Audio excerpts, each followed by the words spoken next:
Hello and welcome to another video. So today we're taking a look at an Earth rune deck. I'm sorry that I've had so many rune videos in the last week or so, but there's been a lot of different rune variations that I've wanted to go through and do videos on. So this should be the last one for at least 3 or 4 videos at this point. I think I've covered pretty much all the different variants of rune that are kind of important. So we've got the pretty standard stuff, the Iron, the Witch, the Time, Dwarf, Magic Illusionist, Glow is a nice card, especially against aggro decks, so it's good to run that. Piercing Rune I am running. I took suggestions from another guy on my other rune deck, but this is a different kind of variant that I'm aiming for when it comes to Earthright, so keeping that in mind. The Cloudimus Curse is great for removing big boards, especially against Shadow, which is another good reason why Prince of Magic is quite alright. Wizardess of Oz is mainly just a draw. If you're lucky, you'll get Piercing, Kaleidoscope, or Cloudimus. Mostly Cloudimus is the best for it. We've also got the Triple Professor, Double Mage, the Halo Golems, all those sort of damaging cards, and the Illusionist, which keep your board pretty steady overall. So we'll get right into some games and do some mulligans. Okay, so game 1 is against Shadow. We've got a couple of Shadow games and a Blood game for this video. Alrighty, so our hand is pretty average opener. The Cloudimus isn't great, the Halo Golem is pretty average, and the Magic Illusionist is great. I love having that in my opener. Double Magic is okay as long as we can get something to go with it in our initial draw. Unfortunately, we don't get what we quite need. I was really hoping to have a decent draw for the opener, but we didn't really get anything. Fortunately though, Dwarven Alchemist kind of fixing the hand a little. I mean, playing it on 2, getting the Earth Essence, the Magic Illusionist can do pretty well. It's one of the cards you want to aim for in a mulligan, either Dwarven Alchemist, your 1-drop Sigils, Magic Illusionist, all those cards are really good.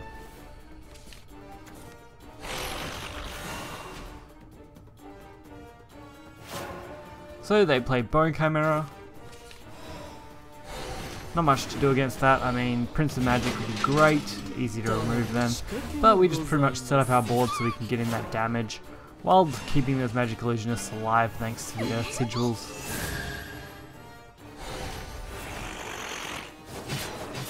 Fortunately, they do go for the Evolve, meaning their trades are going to be a little more difficult. And Prince of Magic making these trades hella good for us. I mean, we can easily just throw one of these at them, use the extra magic, the Prince of Magic, which gives us the Earth Sigil, so our board is protected. We get to deal some damage to their face, putting them at a pretty good health total for the early to mid start of the game. And we've still got an Illusionist, Piercing Rune, and Halo Golem, which are all pretty good. I mean, the Illusionist is great for dealing with the board, along with summoning something like our 2/2s. Halo Golem is also pretty good. I mean, we get to deal 3 damage, and we can use it as a beat stick if we want to. And luckily, Piercing Rune is going to be able to be playable. Getting rid of this 1/2, dealing 2 damage, totaling a total of 10 damage just for this turn alone is pretty good. You can't really go wrong with it.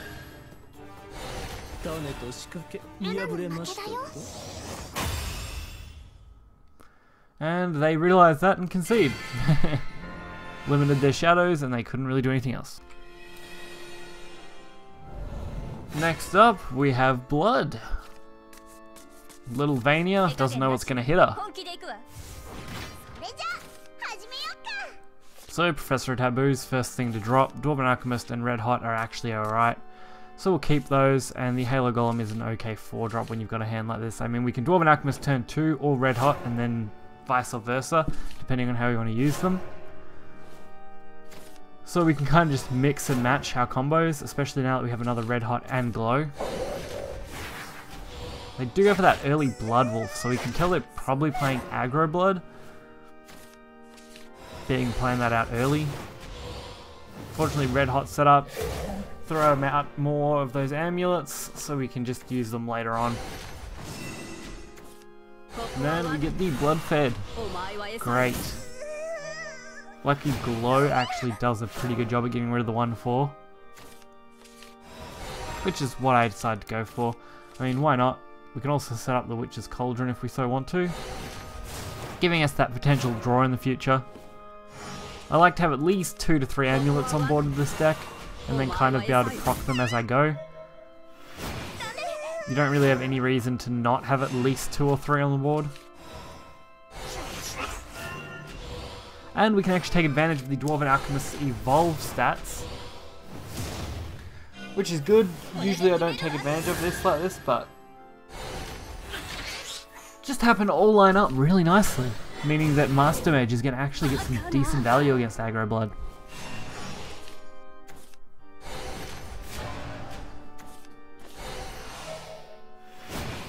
But the opponent blocking me off, making it difficult, as usual. And unfortunately can't attack due to their spell that makes me deal damage to myself. So I decided to just deal 3 with the Halo Golem. That way the Mask will proc next turn. I have a 4-3, enough amulets, and a decent hand. All good enough to take care of what we need.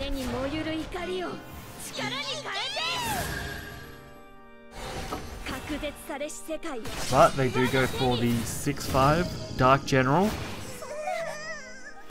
while still dealing damage with these Blood Feds. Really not a big concern as long as I'm mostly ahead.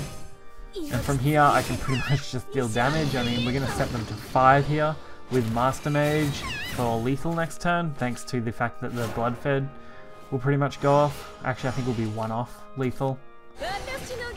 But with that Time Worn Mage, we're going to have 7 points, not quite enough to use both, but the Halo Golem gives us exact lethal thanks to the 3 damage and then the Time Worn Evolve, plus the Crimson Sorcery for another 3 damage. Quite a fortunate luck drawing that Halo Golem. Like, I wouldn't have been in too much trouble because I had the Master Mage and a couple of Evolve points, but that certainly made it easier drawing the Halo Golem there. And now the final matchup for this video, another Shadowcraft player, this time a Grandmaster rank. Most of my games seem to be against Grandmasters lately. Guessing that's pretty dominant. Hand, pretty good. Not a big fan of the early Piercing Rune, and having 2 red hots, I'd rather settle for 1, especially against Shadow, when I can kind of expect some early game, but enough to deal with just 1 red hot ritual. Fortunately, we do draw the Dwarven Alchemist as well, and the Witch's Cauldron, which is a great turn 1 play, probably the best turn 1 play in the deck outside of summoning a ward. Lurching Corpse, directly competitive with the Red Hot Ritual play. Getting more of these sigils on board. I really do enjoy the sigils, they're great fun to use when they work. I remember back to when they were absolute rubbish and they served nearly no purpose. Now they've actually got some decent decks built around them. I'll be happy to see some more future Earth Sigil and Earthright effects that are actually half decent, so we can build different variants of decks based around that. So we've got the Prince of Magic, not getting any value here, so no real point in playing it. Dwarven, on the other hand, gets some okay value with its Evolve. I mean, we can draw, set up a little bit.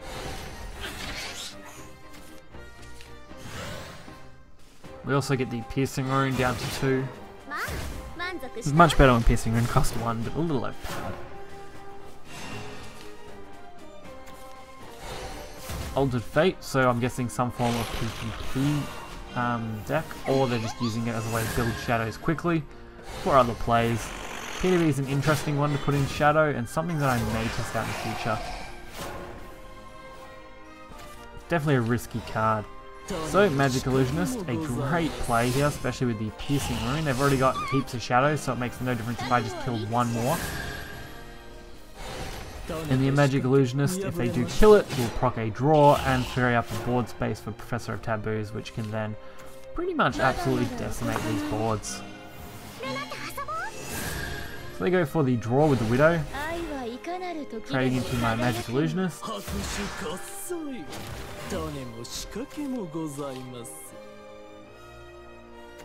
lucky for me, you know, Prince of Taboo is Professor of Taboo is a great card. I love its effect.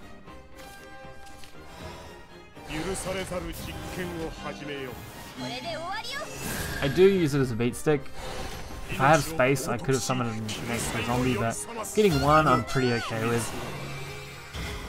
And then just dealing that couple extra damage anyway. I mean, they're still a fair way off having any decent state, and what can they really do from here?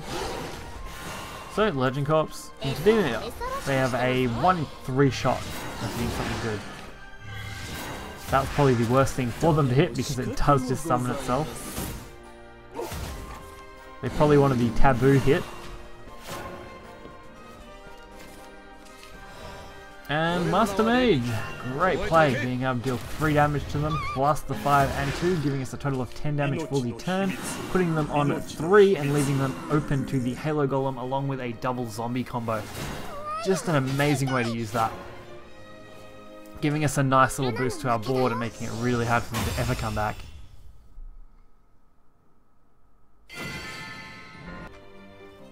So I hope you guys enjoyed this video. As always, the deck list will be in the description below. If there's anything you think should be really changed around in this deck, make sure to just give it a go and then give me a heads up and I'll see if it is worth changing or worth altering. I don't mind constructive criticism as long as you guys can give reasons and replacements, go for it. So I'll catch you guys next time. Hope you enjoyed the video. Make sure to hit the like button and subscribe, and I'll catch you guys next time. See ya.